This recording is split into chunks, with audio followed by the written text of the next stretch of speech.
um prazer estar aqui com vocês, muito gostoso. Queria ter ido pessoalmente, mas infelizmente aconteceu tudo isso e a gente teve que ficar em casa mesmo, né? Meu nome é Sâmia, estudei aí também, né? Aí agora não, porque vocês estão em casa, né? Mas estudei na universidade também, com o Sérgio, há muitos anos atrás, né? Há uns 30 anos atrás. E eu tenho 57 anos, a EFUSP já foi a minha segunda faculdade, já tinha outra formação. E então eu já comecei madura, com 23, 24 anos, né? Terminei o curso já casada, já grávida da minha primeira filha. Então foi, né, a EFUSP foi bem marcante para mim. E eu trabalhei sempre mais na área de bacharelado, em academias, clubes, com treinamento de voleibol, mas num determinado ponto da minha vida eu fui para a licenciatura. Eu trabalhei 11 anos na Prefeitura de São Paulo, né? Uma professora da rede regular de ensino, do Fundi 1, pouca coisa no Fundi 2, mais no Fundi 1, né, nos pequenininhos. E eu tenho um filho autista também, então deu para fazer esse paralelo em casa. Eu tenho um rapaz de 24 anos agora, e que foi uma saga, né, escolar e tudo mais, né, e conheci também, né, os alunos com deficiência na escola, que na escola pública brota, né, aluno com deficiência, né? Tem muita gente, porque é o único lugar que abriga de fato, né? A escola particular ainda consegue se eximir um pouco, ela chega para os pais, comigo aconteceu, né, meu filho, no primeiro ano de maternal, com 2 aninhos, ele já foi expulso. Ele é autista, eles já falaram, olha, terminou o ano, estudou um ano numa escola particular, olha, nós não queremos mais ele aqui. Não dá muito trabalho, e a escola pública não pode fazer isso, porque ela é extremamente fiscalizada, ela tem todo, né, todo o governo em cima dela, né? Então, ela tem que abrigar todo mundo, que possa ou não possa. E aí você acaba tendo contato no dia a dia, nas suas aulas, e é uma experiência, né, muito enriquecedora e que dá muito trabalho, requer muito preparo, né, uma aula bem mais estruturada, e é isso, né? Mas fora a educação física escolar, eu tenho experiência em muitas outras áreas, né? Trabalhei também muito tempo na assistência social, num grupo chamado Projeto Crescer, que era de extensão, eram alunos que recebiam bolsa de estudos da empresa BASF S.A., e eles tinham todo um esquema de educação paralela à escola, e eu trabalhava nessa parte paralela, com qualidade de vida, esportes.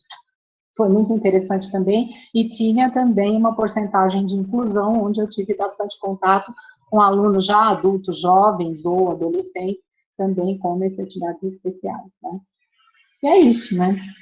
E aí eu quero saber o que vocês querem saber. E o que vocês querem abordar, mais a inclusão, a história de ser mãe, o que vocês, o que pega? Sâmia, boa tarde, calma aí, rapidinho aqui, vou mostrar a câmera. Tá. Eu sou o Edmo. Eu queria que você comentasse assim, um pouco mais no sentido da sua formação, assim, como foi as suas aulas de educação física adaptada no seu curso, e eu queria que você citasse também, fizesse um relato de uma história de superação, uma história interessante, assim, com os seus alunos. E se você não teve, como que você fez para corrigir essa disciplina, né, na sua trajetória acadêmica? Então, Edmond, que bom, né, que você se interessou por isso, é legal. Eu tive aí na faculdade aula com a professora Verena, que era uma professora maravilhosa, o Sérgio deve lembrar dela, com certeza, e ela, apesar de ser pouco tempo, eu não sei quanto tempo é para vocês agora, foi um semestre só. Ela foi muito rico, né? Nós experimentamos de tudo. A gente andou de cadeira de rodas, a gente fez experiência de ser deficiente visual, a gente teve uma abordagem muito grande, mas muito mais nessa área de deficiência física, visual, auditiva. Realmente há uma falha na questão cognitiva. A deficiência mental, o autismo, a síndrome de Down, tudo que envolve o intelecto é muito menos trabalhado, e é isso que pega na escola. Porque, como já diz o lema, mens sana corpore sano. Então, o aluno, quando ele não entende perfeitamente o que você quer, quando ele tem dificuldades de comportamento, é muito mais difícil. Então, aí, a minha formação foi mais como mãe. Quando eu me vi com um filho de autista, né, logo que eu percebi, eu fui atrás, eu fiz trilhões de cursos. Eu só não fiz uma pós-graduação no Mackenzie, que era muito caro para mim, que o Dr. Schwartzman, que presidia esse departamento, ele até me convidou, mesmo sendo professora de educação física, não sendo da área médica, tinha uma pós-graduação em estudos do desenvolvimento, mas era muito caro, eu não podia. Mas todos os cursos que você pode imaginar, inclusive na AMA, eu fiz em convênio com a prefeitura, como eu era funcionária, e aprendi muita coisa. Aprendi muita coisa na área de alfabetização, e não só na questão do movimento, na questão de como lidar, né?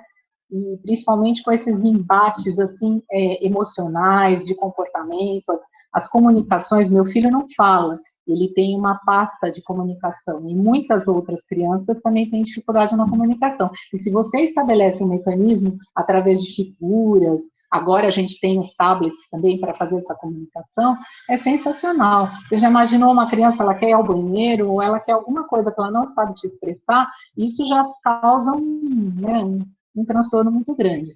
Então, eu vou contar duas histórias rápidas, assim, para não ficar cansativa. Eu tenho uma história com um PC chamado Vitinho, eu pus até uma cola aqui, que eu tenho tanto caso de aluno. O Vitinho era um menininho de 2º ano, com paralisia cerebral, todo assim, né, com dificuldade de andar, ele não chegava a usar cadeira de roda, era de uma família muito pobre, mãe viciada em crack, só na casa dele tinham 2 com deficiência, ele e mais uma irmã com paralisia cerebral. Essa moça, aos 30 anos, ela já tinha 9 filhos. E aí, né, a dificuldade era imensa. E ele fazia aula comigo, não queria ajuda em nada, tinha dificuldade de falar, tudo, mas mesmo assim fazia o que ele podia, ele fazia. E a gente fez, num Dia das Mães, uma apresentação de ginástica artística. E aí eu selecionei ele também para participar, e foi assim, uma das cenas mais emocionantes, foi vê-lo fazer os exercícios, né, dentro do jeitinho dele, e a gente sempre querendo ajudar, porque a gente tem aquela mania de querer sempre auxiliar as pessoas que têm um pouco mais de dificuldade, os idosos, e ele tirando a mão, né, e foi uma coisa muito rica, aí você vê que vale muito a pena, e que aquele produto, né, todo o processo já vale a pena para ele, de estar junto com as outras crianças, fazendo, né, mesmo não entendendo, às vezes, tudo que tem que fazer e não conseguindo fazer. E o fato de se apresentar para as outras pessoas e das pessoas verem que nem sempre aquele belo de fazer maravilhosamente bem como a televisão é o mais bonito, é o mais gratificante. E ver alguém se superar dentro das suas possibilidades também é muito bacana. Então, isso foi, assim, extremamente emocionante, né? E tem um caso também muito interessante de um garotinho que estava na 3ª série e só ficava brincando com um CDzinho quebrado, e todo mundo falava que ele não tinha condições de frequentar, que ele tinha um raciocínio de criança de pré-escola, que era como se ele tivesse uns 4 anos, ele já tinha uns 9. E eu fui na sala da aula, acho que estava chovendo, ou estava muito frio, e nós ficamos na sala de aula com vários joguinhos. E eu já era mãe meu filho já tinha 7 anos, eu estava bem esperta, né? Eu achei que ele tinha um certo potencial, ele não falava nada, e nós começamos a jogar um joguinho da memória. A memória era o animal e a palavra. E eu vi que ele era muito bom. Falei, impossível que esse menino, como que ele vai saber que a palavra se refere àquele animal? E comecei a fazer outras experiências com ele, com palavras, figuras, de repente mandei alguém chamar a professora de sala, falei, esse menino está alfabetizado. Ele não sabe da forma como que a fluência que a gente tem de orações, de frases, mas ele sabe o significado das palavras, ele sabe o código, de alguma forma ele aprendeu. E aí, o meu nome é Samiela, ninguém sabia falar meu nome, não sei porque todo mundo tem dificuldade, e ela começou a gritar na escola, professora Samira, Samira, sei lá o que ela falava, ela descobriu que o fulaninho, não lembro nem o nome do menino, ele é alfabetizado, ele é alfabetizado. Então, são coisas, né? E o menino ficava encostado o dia inteiro numa sala, mexendo num papelzinho, num CD quebrado, num vidrinho de perfume. E você vê que é tão simples, porque a gente está viciado naquele lousa, escreve, nem todos se interessam pela escrita, nem todos conseguem expressar falando, né? Você precisa de outros caminhos. E por aí vai, tem um monte de histórias de sucesso, às vezes não de sucesso cognitivo, mas de sucesso da pessoa se sentir bem na escola e falar, nossa, foi ótimo estudar aqui, ter essa experiência, a pessoa não conseguiu, né, ir para uma faculdade, nem todos conseguem isso, arrumar o melhor emprego, mas ela conseguiu, com a deficiência dela, ganhar um pouco de dignidade, né, participar da sociedade de uma forma mais positiva. E é isso. Professora. Pois não. Oi, eu sou Cláudia da Espanha. Ai, Eu tenho uma pergunta para você, porque você falou de sua experiência com alunos, mas eu quero saber quais foram suas professores que le ajudaram para ser professora de educação física e adaptada. Sus prototipos de professor. Sim? Entendeu? Entendo. As pessoas que me Sim. motivaram, é isso? Sim. Olha, em geral, eu acho que eu já nasci querendo ser professora de educação física, né? Mas os professores da escola, quando eu era aluna, até o traje deles, a forma deles se comportarem, a liberdade do professor de educação física, eu acho que é isso que me deu vontade, né? De ser professora de educação física. Aquela liberdade de não ficar preso numa sala de aula, de ter várias possibilidades. Na faculdade, a gente teve alguns professores na área de prática de ensino e mesmo os professores de alguns esportes, de voleibol, de futebol, que motivaram, né, que me incentivaram a montar uma aula gostosa. O meu objetivo sempre foi montar uma aula que fosse inesquecível. É difícil todas as aulas serem inesquecíveis, mas uma aula que o aluno saísse e falasse, nossa, que delícia, que coisa boa, né? E não fosse assim só aquela repetição, que ele se sentisse realmente realizado, que ele fosse o protagonista da aula, né? Mas é difícil, assim, elencar uma ou outra pessoa. Foram vários professores. Eu acho que quase todos me motivaram. Um ou outro que a gente, né, às vezes, né, não tinha aquele prazer, né, e não me tocou tanto, né? Mas a maioria, e principalmente os quando eu era pequena, porque eles eram os meus verdadeiros ídolos, né? Eu adorava, no meu tempo na escola, eu estudei na ditadura militar, as meninas usavam uma saia preguiada, era um uniforme como se fosse uma roupa de passeio hoje em dia, a gente usava sapato engraxado, né? Era um traje muito formal. Então, só o fato de eu ver que na educação física eu ia poder usar aquela roupa maravilhosa, confortável, e as roupas que o professor usava, porque os meus professores se vestiam super bem, as professoras, então, maravilhosas. E o professor de educação física podia usar calça, uma calça de malha, que não tem, hoje em dia isso é super comum, não era comum. Então, aqueles trajes todos, aquilo me atraía muito, aquele espaço, o fato de ficar no sol, de sentir o sol na pele, de usar aqueles materiais bacanas, colchões, cordas, né? É muito interessante para o aluno. Eu acho que a criança, o jovem, curte muito tudo isso, né? A gente ainda não conseguiu sair. Agora a gente está no computador, tablet, mas já está virando uma mania. Mas naquele tempo era lousa, caneta, não saía daquele livros, né, não tinha uma dinâmica diferente. Então, a educação física era extremamente atraente. Né? Eu amo educação física e eu acho que é a melhor coisa é a melhor disciplina da escola. Né? Portugueses e matemáticas à parte, é o point. Você é o melhor na escola, você é o mais querido, o amado da escola. Isso é sensacional. E eu tenho outra pergunta. Como foi a primeira vez que você se enfrentou a umas crianças, a uma classe solinha? Como foi? Verdade. Na verdade, essa experiência eu dividi com o professor Sérgio, porque a gente tem a prática de ensino, ainda tinha, né, na escola, e nós éramos do mesmo grupo, era eu, o Sérgio e a Marisa, uma outra amiga. E cada um tinha o seu estilo, era um confronto desses estilos, né? A Marisa vivia com o apito na mão, que ela era militar, eu era mais ou menos, o Sérgio dava umas viajadas, assim, ele alfabetizava pela educação física, ele fazia coisas incríveis. Aqui ninguém sabe, mas ele era o mais viajante, nós três juntos. E nós pegamos, a princípio, uma turma de crianças de 6, 7 anos, foi maravilhoso. Eles eram filhos de professores daí da USP, eram crianças super inteligentes, estudavam naquelas escolas mais maravilhosas do mundo, falavam mais que um idioma. Então, a nossa aula era um sonho, porque eles compreendiam tudo, era a perfeição. Nós conseguimos fazer tudo que a gente queria. Foi aquela coisa, e aí a estrutura naquele tempo, não sei como hoje em dia, era maravilhosa, eles davam material para a gente. Só que aí depois, no outro semestre, a gente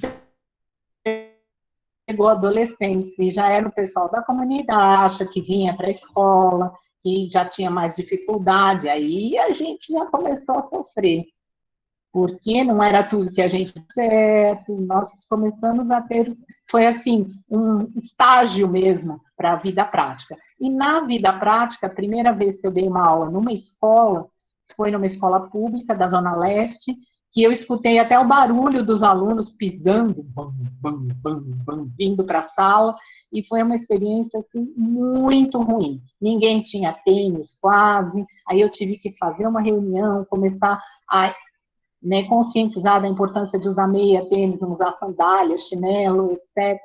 E ninguém respeitava o material. Mas aí, aos pouquinhos, você vai construindo suas regras, vai cativando as crianças e vai conseguindo chegar naquele ponto que você pode ensinar realmente, passar alguma coisa interessante para eles, né? Então, tudo se ajeita.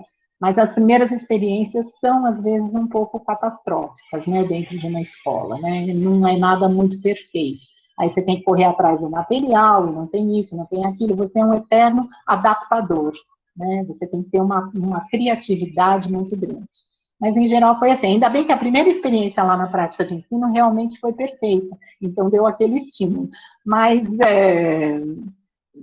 vão surgindo, né? Toda vez que você muda de escola, quando você vai para uma escola nova, é como se fosse tudo a primeira vez.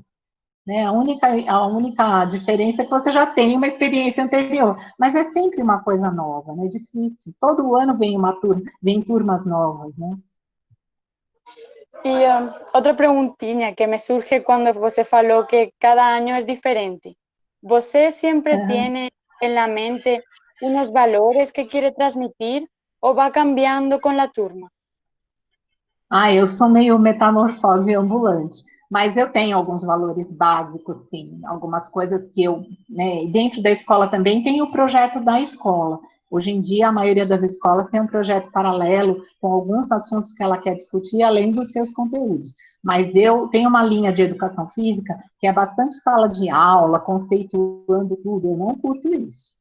Eu acho que o aluno fica muito dentro da sala de aula, que ele precisa de experiências motoras.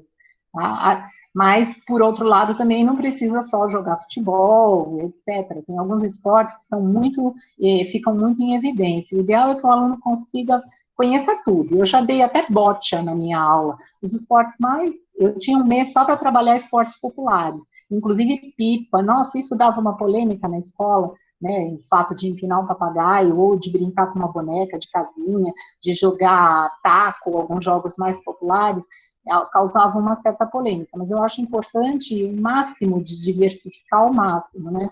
Só não pode trabalhar com esportes na neve. Mesmo assim, tem professores que conseguem fazer alguma adaptação. Então, é essa questão, né? Eu tenho aqueles valores, eu gosto eu ainda sou da linha desenvolvimentista, né? Que é aí desenvolvendo os movimentos, né? Desde o padrão mais fundamental até aquele mais preciso. Nada de trabalhar resistência física, a não ser que seja no ensino médio, mas nada que vai mexer com as capacidades, que vai deixar o aluno exausto. Isso eu acho ridículo, né? Trabalhar dessa forma. Trabalhar só as habilidades, né? E alguma coisa também lúdica com eles, mas também não só o lúdico, porque senão a educação física vira puro lazer e recreação, não é esse o objetivo, né? Tem que ter um mínimo de organização. Então, é isso, eu tenho os valores, aí misturado com aquele projeto grande da escola, e com algumas coisas novas que você agrega, que você vê em outros lugares, que você conhece de outros colegas. É importante também, né? Você olha como ele faz, e você, né, vai modificando a forma de montar suas aulas. Muito obrigada, professora. Por nada, imagina, eu que agradeço. E aí, gente, que ano que eles estão? Estão em que semestre? Estão no 5º semestre, no 3º ano. Aí são 5 anos na licenciatura? 4 anos. 4 anos. Então já tá bem adiantadinho, né? Já está quase no enfrentamento das feras. Professora, tudo bem?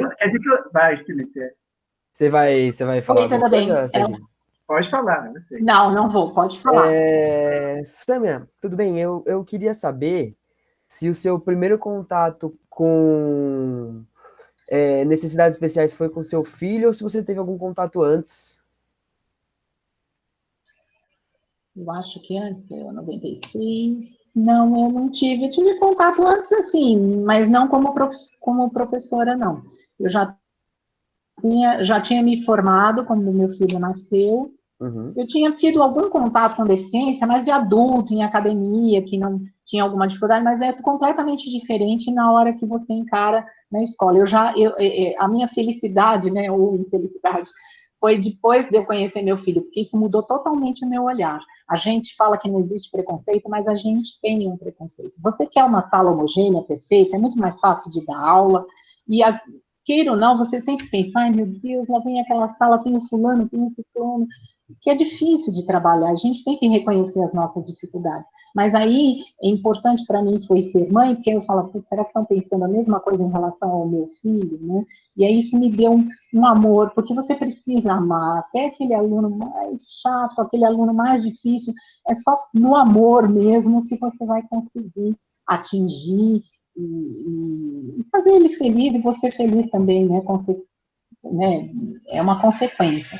Então, foi bom para mim. Eu acho que, assim, tudo isso fez parte do meu destino, né? E o meu filho era um cara muito difícil, tanto é que ele mora numa instituição. Ele até parece um pouco com você. Ele tem 24 anos, ele mora numa instituição desde os 17 anos. Ele não mora comigo, faz 3 meses que eu não o vejo por conta da Covid. Ele é gigante e ele deu um trabalho lascado para as escolas. Ele já começou assim, roubando a chupeta das outras crianças de pequenininho. Roubava chupeta, roubava o lanche. E eu ouvi reclamações dele a vida inteira. Até agora na instituição faz uns 3 anos que ele não dá trabalho. Mas ele tem uma personalidade que não é só o comportamento por conta da deficiência, é a personalidade. Tem gente que é mais difícil. E ele foi um cara difícil. Foi difícil tudo com ele, né? Ser chamado na escola o tempo todo. Então, isso me fazia refletir. Às vezes, na escola, porque na escola eles querem que as mães dos especiais estejam lá o tempo inteiro. Chama a mãe, porque não dá. Eu falava, gente, a mãe trabalha, a mãe precisa descansar, né? Ela tem os mesmos problemas que as outras mães, ela não tem culpa. E aí, o pessoal, é verdade. Então, dava uma abrandada na situação, né? E o meu filho estudou na escola particular, eu acabei não colocando na pública, porque eu estando na pública, apesar de eu confiava no trabalho, eu via o sacrifício que era para a gente encarar tudo aquilo. Eu falei, eu vou colocar ainda mais o meu filho aqui, então eu tive um pouco de cuidado em relação a isso, porque tem muitos casos de deficiência na escola pública. Assim, está muito difícil de trabalhar, né?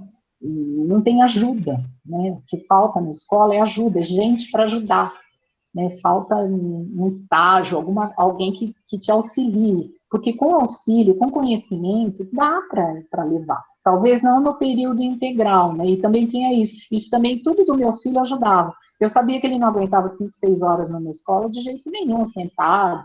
Então, eu conscientizava o pessoal, vamos reduzir a jornada, ou vamos tirar da sala de vez em quando para o aluno dar uma voltinha, fazer alguma outra coisa, mas para isso tem que ter um professor acompanhante, tem uma série de recursos que a gente precisa ter, né?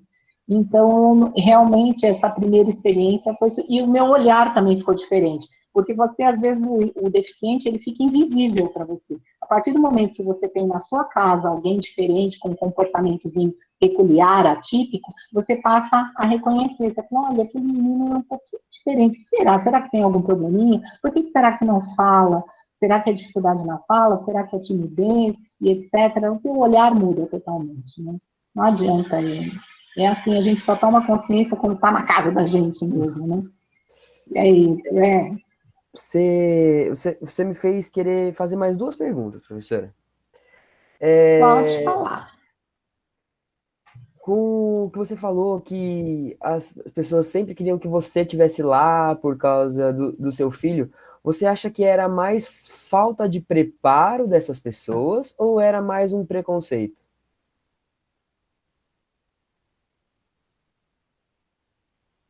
Não, não é preconceito, é falta de preparo mesmo, né? Uhum. É falta de preparo e a pessoa não assume a responsabilidade. Ela acha que do deficiente é responsável, e agora se cuide. Porque a pessoa se vê perdida e aí ela ataca na mãe. É diferente, é isso que eu fazia na escola, eu falava, escuta, se vocês estão fazendo isso com a mãe do especial, vocês vão fazer com aquela mãe do terrível, que não tem aquele aluno terrível que te dá trabalho, que tem um comportamento horroroso, não tem disciplina. Então, chama a mãe dele para ficar aqui também. Eles até fizeram isso com a mãe. E ela odiou, né? E eles viram que incomodava bastante e até resolveu no caso do aluno indisciplinado, porque eles querem pôr a culpa em alguém, porque não tem recursos, realmente. Nem escola particular não tem.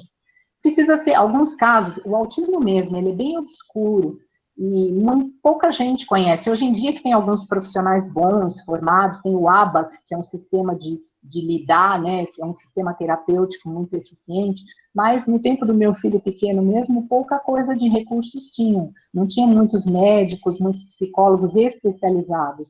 Então, as pessoas não têm conhecimento, elas não sabem como lidar. Por exemplo, com o meu filho aconteceu 2 coisas assim, que dá para a gente mencionar. Na pré-escola, todo mundo tinha uma apostila, e eles não pediram para eu comprar, porque ele não faz nada mesmo, deixa, né? E aí um dia uma terapeuta foi na escola, viu que ele estava, né, subindo pelas paredes, viu todo mundo com a apostila e falou, escuta, por que o Diego não tem essa apostila? Por que não faz? Ela falou, pega uma apostila, você tem uma ali? Tem. Abriu, ele olhou se estava igual a dos outros, ele fez colocar na mesma página dos outros e ele ficou super tranquilo, porque ele sabia que ele não estava trabalhando igual aos outros. E aí que ela fala, nossa, então aí ela falou, independente dele fazer ou não adequadamente a tarefa, ele está igual, aí, ó, como ele ficou calmo. E aí elas, poxa, né, que não tinham se dado conta. Aí depois ele foi a pré-escola dele, aí na escola formal, né, seria para ele ir para o, como se diz, para o Fundamental 1, a escola tem isso também. No Fundamental 1, eu recebi uma cartinha do governo que eu deveria matricular ele em determinada escola. Cheguei lá, a diretora até tremia, né, quando soube que um autista poderia entrar lá. E aí eu falei, pode ficar tranquila que eu não vou trazê-lo. E aí ela ficou até mais, não vai trazê-la, né? Eu falei, eu acho que ele não tem condições. Aí eu pedi para ele ficar 1 ano a mais na pré-escola. Isso eu quase fui presa. Estou falando a verdade para vocês. Quase eu fui presa. Porque não podia, porque ele tinha 7 anos, ele tinha que ir para a escola no primeiro ano. Falei, gente, mas ele não é maduro, vamos deixar mais 1 ano. Aí a escola ficou com medo de receber uma multa. Eu falei para a escola, é o seguinte, vocês vão ficar com ele aqui no prézinho mais 1 ano. Tinha carta do médico, tinha tudo, mas a prefeitura não aceitou nada, foi a fiscalização, ele vai ficar mais 1 ano sob minha conta e risco. Se a escola receber uma multa, eu pago a multa e pronto. E deu certo, ele ficou 1 ano a mais, ficou um pouquinho mais maduro, mas aí não dava para pôr no fundamental, eu pus uma escola especial por 2 anos, que também não deu certo. Aí eu fui numa outra escola, que era mista, tinha salas normais, uma escola até católica daqui. Levei ele lá e a gente ficava na porta, ou eu ou alguma terapeuta, ele ficava 2 horas com a professora, ele já tinha nisso uns 8, 9 anos, ele ficava 2 horas com a professora, e nós de guarda do lado de fora. Mesmo assim, um dia não era eu que estava, era uma psicóloga, ele fez uma atividade, a professora resolveu recortar a atividade dele e jogar um pedaço fora. A hora que ela recortou aquele pedaço e jogou fora, ele voou mesmo.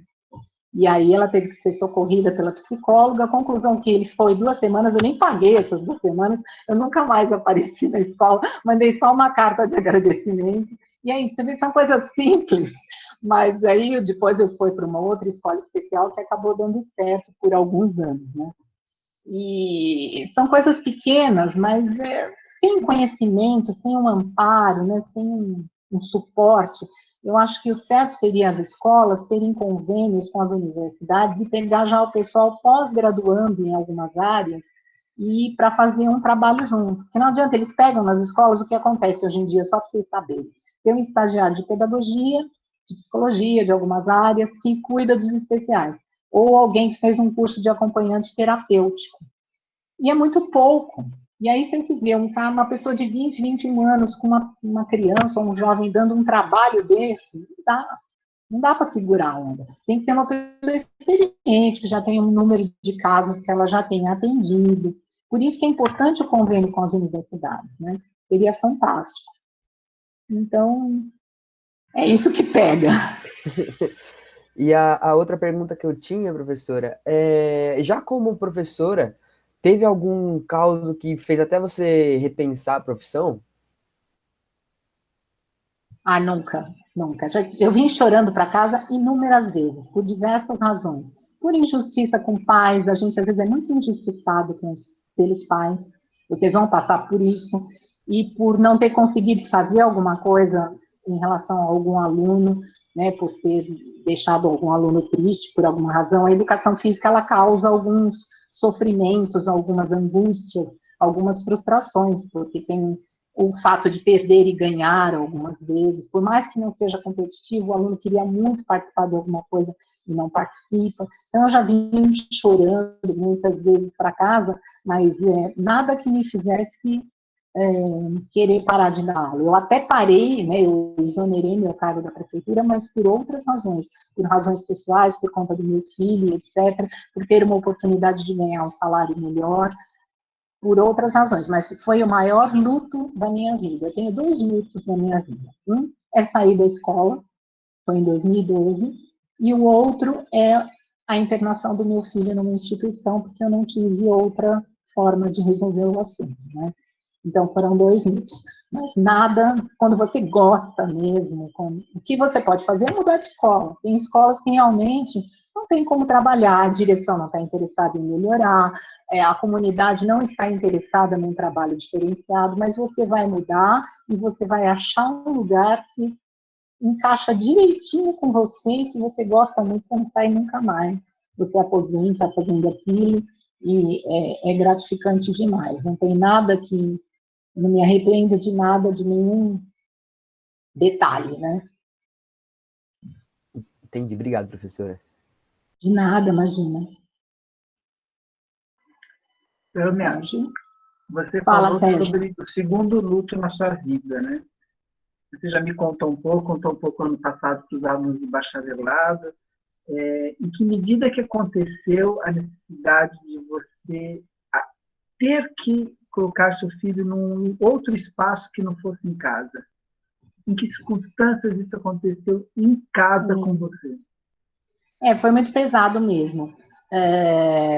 Na verdade, aqui no Brasil, a gente tem um super preconceito em relação a essa questão da institucionalização, né, do filho ficar longe dos pais em alguma situação. Inclusive até de viajar para o exterior. Você vê que nos filmes, na televisão, os jovens são muito mais independentes, né? Eles saem, eles vão morar em outros lugares. Aqui a gente tem uma criação meio europeia, italiana, portuguesa, de que é sempre filho e mãe. Então, isso já dificulta um pouco as coisas. E em relação ao Diego, quando ele tinha 17 anos e meio, foi no ano de 2013, né, que culminou tudo isso, desde o início do ano ele vinha numa vertente de muita agressividade, gigante, né, mais de 1,80 m, eu sou pequenininha, eu moro só eu, ele e a minha filha. Minha filha é mais velha, mas é pequenininha que nem eu. E aí começou a ter uma crise de toque muito grande, né? Vocês sabem o que é toque, né? Que é o transtorno obsessivo compulsivo. Começou com mudar canal da televisão.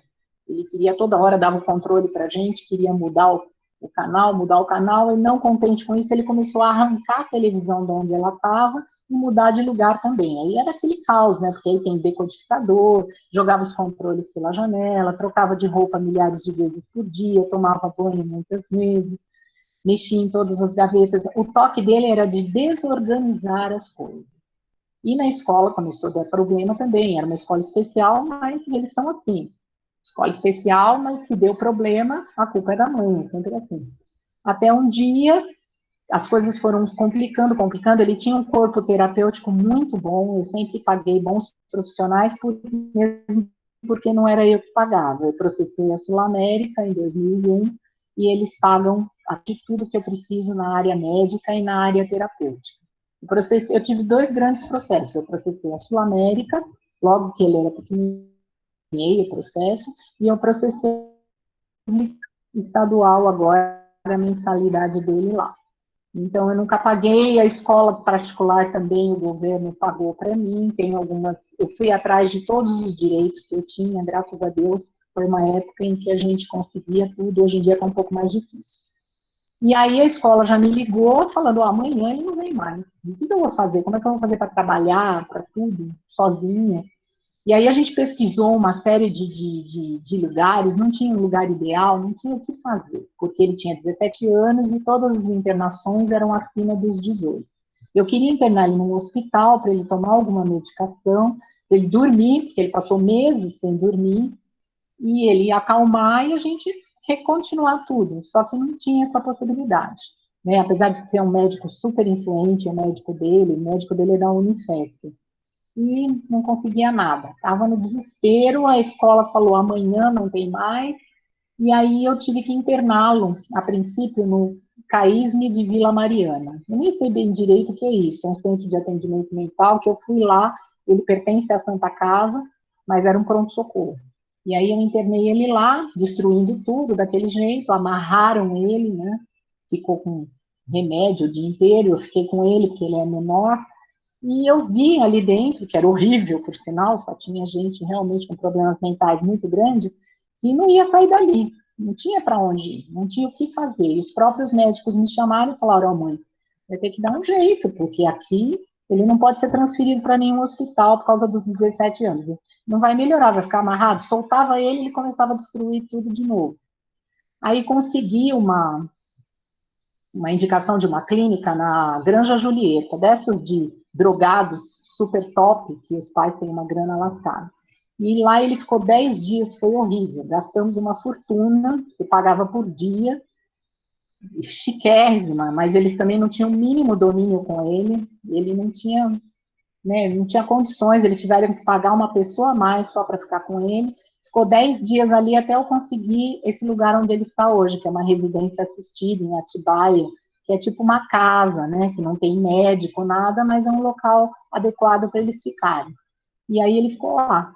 Gastei uma fortuna para sair com ele de lá, o meu ex-marido teve que deixar uns cheques lá, e no fim eles só drogaram, davam 10 remédios por dia para ele, e foi horrível. Aí eu fiquei em casa com 2 enfermeiros também contratados por mais uns dias, até conseguir a luz do sol onde ele está, que foi graças a uma psicóloga amiga minha que a gente conseguiu, né, essa internação. Muito difícil conseguir uma vaga dessa, e ele ainda era menor. E aí eu consegui, depois processei o governo para pagar para mim, consegui, graças a Deus, paguei durante um ano, e esse ano vou receber o retorno do governo do que eu paguei ainda. Eu trabalho na justiça hoje em dia, e isso foi muito providencial para mim também, porque eu aprendi a lidar muito com essas questões de direito, e infelizmente o brasileiro tem que ter esse domínio, porque os nossos direitos têm que ser sempre confiscados, viu? É uma guerra pelos direitos, né? E os primeiros anos dele lá foram horríveis, ele emagreceu muito, ele ficou um palitinho, né? Ele ficou bastante deprimido, e até hoje, desde então, ele só vem para casa a cada 15 dias, mas ele nem quer ficar muito, né? Agora ele gosta muito de ir lá. Mas depois ele se habituou, eu me habituei, e eu acho até que eu sou uma mãe muito melhor à distância do que eu era presencialmente, porque eu já não tinha controle de mais nada, né? Era muita agressividade, ele me batia, rasgava a minha roupa, era uma coisa assim, uma relação que não era bacana, né? Nem a mulher que apanha do marido que bebe. Era uma relação mais ou menos assim. E hoje em dia nós temos uma relação maravilhosa, infelizmente, devido a esse Covid, e a gente está separado. Mas, graças a Deus, ele está bem cuidado, não é uma situação fácil, mas é o que a gente tem, né? O certo seria ter um atendimento próximo na minha casa, que ele ficasse o dia inteiro, que soubesse lidar com isso, mas isso não existe.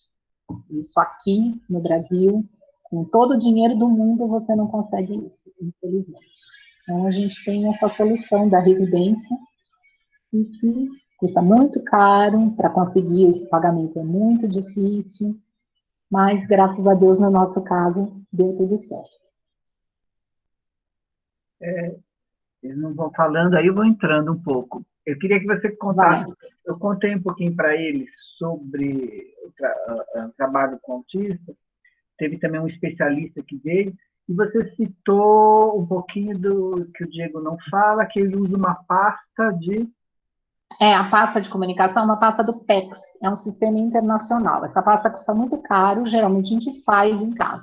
Eu já fiz umas 20, porque o Diego jogava pela janela da perua, várias vezes ele sumiu com a pasta. Então, o que a gente costuma fazer, os terapeutas brasileiros fazem, e que funciona muito bem, é fazer mais ou menos essa pastinha do PEX em casa com figuras que chamem a atenção. No caso do Diego, as fotinhos são fotinhos dele mesmo. Agora é foto dele até criança, ele já é homem, mas ele aprendeu bem. É uma pasta que pode ser um pequeno fichariozinho. Na capa, ela tem se eu soubesse, eu teria até deixado uma aqui fácil. Ela tem um cartão que ele forma uma frase, é tudo com velcro. E aí tem uma figura que representa o eu quero. E aí dentro tem os pedidos, desde questão de banheiro, água, vários tipos de comida. Do Diego eu tinha todos os tipos de pão, todos os tipos de recheio para o pão, requeijão, geleia, coisas de comer, porque ele sempre foi gordebas, assim, gostava de comer, e todas as coisas que ele pudesse ou quisesse pedir. Eu tinha as figurinhas plastificadas, aí ele pega a figurinha, põe lá e mostra a frase para você. Eu quero isso, eu quero aquilo. E isso ajuda pra caramba, porque ele não fica te puxando, né? Esse tipo de comunicação da criança te beliscar, te puxar, é muito rudimentar. Ele vai, agora ele não frequenta mais, mas ele ia na lanchonete e fazia o pedido dele da forma que ele queria. Então, essa pasta, ela existe de forma universal, com figuras que são conhecidas universalmente, são umas figuras padrão para tudo, para doenças, para tudo. Mas o Diego até conhece um pouco essas figuras, mas a criança, o jovem, ele fica mais tranquilo se as figuras representam alguma coisa para eles, né? Tem uns que só tem com rótulos de coisas que eles gostam. Então, cada terapeuta, cada família faz, mas é muito difícil a família que usa. É muito normal, na terapia, a criança usar, depois chega em casa, os pais falam, ele pega a frigideira se ele quiser um ovo. Não é assim, onde ele vai pegar uma frigideira? O ideal é ele ter o material na mão dele, que ele possa fazer os pedidos, que ele possa expressar o que ele quer. Lá onde o Diego está, eles não usam, mas quando eu pego ele usa e ele não esquece. Ele tem uma habilidade muito grande para trabalhar com a pasta. Eles aprendem muito rápido. É muito fácil. E na escola eu fiz isso com um aluno, com o Denison, que cada vez que ele ia no banheiro era muito difícil de descobrir como ele queria. Então, a gente pôs os cartões lá na frente, perto da professora, então tinha água, banheiro, mãe, tinha uma figura que representava se ele não estava se sentindo bem, e aí ele sabia tudo. Ia lá, pegava e entregava o cartão para a professora, dá para adaptar, em vez de pasta, né? E tem lugares que tem até um botão, que a criança vai lá e aperta o botão do que ela quer, acende uma luzinha, né? Uma forma de estimular. Mas a troca de cartões, em geral, é muito positiva. Dá para você usar até com criança que fala, mas que não consegue se expressar corretamente. E muita gente diz, mas se fizer isso, ele não vai falar nunca. Não tem nada a ver. Isso daí não atrapalha a fala ou a não fala. Isso é uma comunicação alternativa e complementar. E é muito útil, muito interessante. Eu recomendo usar esses recursos. Poderia usar na educação física? Bastante, na educação física. Pode usar, guardar o material. Você tira fotinho, ainda mais hoje em dia que a gente tira foto, né? Tira fotinho, se é para guardar o material, para ele saber que é hora de guardar o material, hora de beber água, hora de fazer fila, tudo isso né? Isso ajuda também os deficientes auditivos. Tem muitos autistas que também são deficientes auditivos, é um caos, né? Mas usando esse tipo de comunicação visual, eles têm um visual muito bom. Ele bate o olho, ele já decora o que tem ali. Eles têm uma capacidade de memória muito grande. E você usa na educação física, nossa, maravilhoso. E tem várias formas. Você pode usar uma pasta, você pode prender os cartões, fazer um furo em cada um, prender com uma cordinha. Ele pode usar até assim como um chaveirinho. Você pode controlar os cartões. Os outros alunos te ajudam com os cartões. É pena que dá trabalho para fazer, né? Mas pega um dia e uma tarde, pode até usar isso como trabalho escolar em outras disciplinas, com os outros alunos, ou fazer cartões para os alunos que têm dificuldade. E eles vão adorar estar fazendo, pode fazer com desenho, com figuras recortadas, com fotos. Né? É um trabalhinho interessante e um material muito, muito, muito útil. E uma outra questão... Acabou, né, Sérgio, o tempo regulamentar? Está acabando, está acabando. Não, quem falou? É o Matheus. Vou ligar a câmera. Alguém? Você falou que tem uma filha também, né? Gostaria de saber qual foi Eu tenho uma filha. A reação dela em relação ao irmão, quando ela descobriu a aceitação. Como que foi esse processo para ela também? Olha, bastante interessante essa sua pergunta. Ele, quando ele nasceu, ela tinha 4 anos, né? Era pequititica ainda. Então, no começo, não tinha uma relação entre os dois, que ele, com 1 ano, já começou a apresentar alguns sintomas. Então, os dois iam no carro, era uma coisa tão estranha, assim, né? Mas depois, com a convivência, ela me ajudou em tudo, porque logo eu me divorciei. Então, eu digo que a minha filha foi o pai do meu filho, na verdade. E aí ela foi passando por todo o processo, né? Quando ela tinha 7 anos, ele entrou na escola dela, e foi aquela escola que pôs ele para fora, né? Não quis mais.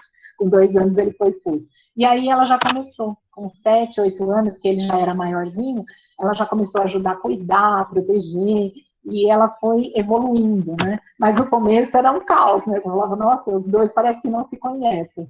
Mas aí foi criando um vínculo, assim, incrível entre os dois, né? Hoje em dia não está tanto, assim, quando ele vem, e por incrível que pareça, quando ele vem, eles ainda brigam, por causa do lugar na mesa, ele mexe no prato dela e pega alguma coisa de comer, e sai aquelas brigas de filhos. É muito legal essa questão de filho, porque filho e irmão é irmão e filho em qualquer lugar, em qualquer família, né? É tudo igual, e não muda nada. E eu recomendo até, se vocês conhecerem alguém, eu acho muito importante uma família numerosa onde tenha deficiência. Uma mãe e um pai que só tem um filho único e ele tem deficiência é muito complicado, há muita expectativa em cima daquela criança, daquele jovem. Tendo uma família mais numerosa é muito mais interessante. Tá? É isso. Acho que já deu tempo, né, Serginho? Ó, de nada, terminando, tem um bate-bola final, mas antes tem só mais uma pergunta antes do bate-bola final. Qual é o impacto para uma família quando nasce a criança com deficiência? É um impacto muito grande, né? Eles dizem até que tem todo um processo. Eles dizem até, os estudiosos, que você faz toda aquela imaginação de um filho, né? Ele fica um filho virtual, desde que está na barriga. O meu, que ainda ele era lindo, maravilhoso, só com 1 ano e pouco eu fui perceber alguma diferença de comportamento. Aí você tem que se dar conta que não é aquele que você imaginou, existe um filho real e é com ele que você vai ter que conviver e você vai ter que desconstruir todas aquelas expectativas, né, que queira ou não, a gente já imagina, faculdade, pós-graduação, casamento, né, a gente é muito básico, né, a gente é muito quadradinho, e aí você tem que desconstruir tudo isso e construir uma outra expectativa. A minha expectativa hoje em dia é que meu filho seja feliz, ele não pode falar, mas se puder mostrar para mim que ele está feliz, para mim está ótimo, né. Então, é muito complicado. Eu chorei muito, muito, muito. Não é fácil. O primeiro médico que me atendeu, um psiquiatra, ele disse assim, olha, o seu filho vai ser assim. Ele vai num jogo de futebol, ele não vai entender nada, mas pelo menos ele vai vibrar com aquelas luzinhas que acendem. E ele falou também, nunca vai ser viciado em drogas. Olha que sensível, né? Então, você ouve essas coisas assim, horríveis, né? Mais ou menos a vida inteira. Então, é um baque, mas passa. Esse baque passa, eu amo tê-lo como meu filho e eu não trocaria por nenhum outro. Posso fazer só uma pergunta? Pode. Dá Ai, tempo? querida, com certeza. Dá Meu nome tempo, é sim. Sofia, tudo bem? Eu queria só Tudo saber bem. um pouco como foi, se você como professora teve alguma experiência com uma criança autista e como isso conversou um pouco você como professora e você como mãe. Eu tive algumas experiências assim com autistas e eles sempre acabaram ficando meio filhos meus e eu acabei ajudando as famílias. Essa relação do benefício da bolsa de estudos da escola, que hoje em dia já não é mais assim, eu consegui para mais 2 alunos meus. Eu tenho um aluno Denison, que eu que ajudei a fazer os cartões, tudo, eu que coloquei ele melhor na escola, porque a escola não conseguia entender. E tem um muito querido, que depois acabou até pegando perua com o meu filho para a escola especial, Hugo, que ele já sabia que eu ia dar alguma coisa especial para ele, era muito bacana. Ele também não falava, só algumas palavrinhas. Eu montava a aula, todo mundo tinha as suas instruções, aí ele ficava paradinho na minha frente e fazia assim. E eu, ele punha a mão no corpinho todo assim e falava. E eu, tipo assim, para mim você vai dar o quê para eu fazer, né? Ele, há uma conexão. Você sai na rua, dá a impressão que atrai, sabe? O que eu falei, parece que a gente atrai. É o olhar da gente que muda, né?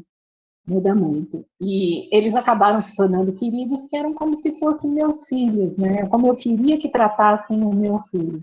Né? Um ser tão diferente, que o autista é realmente esquisitão, gente.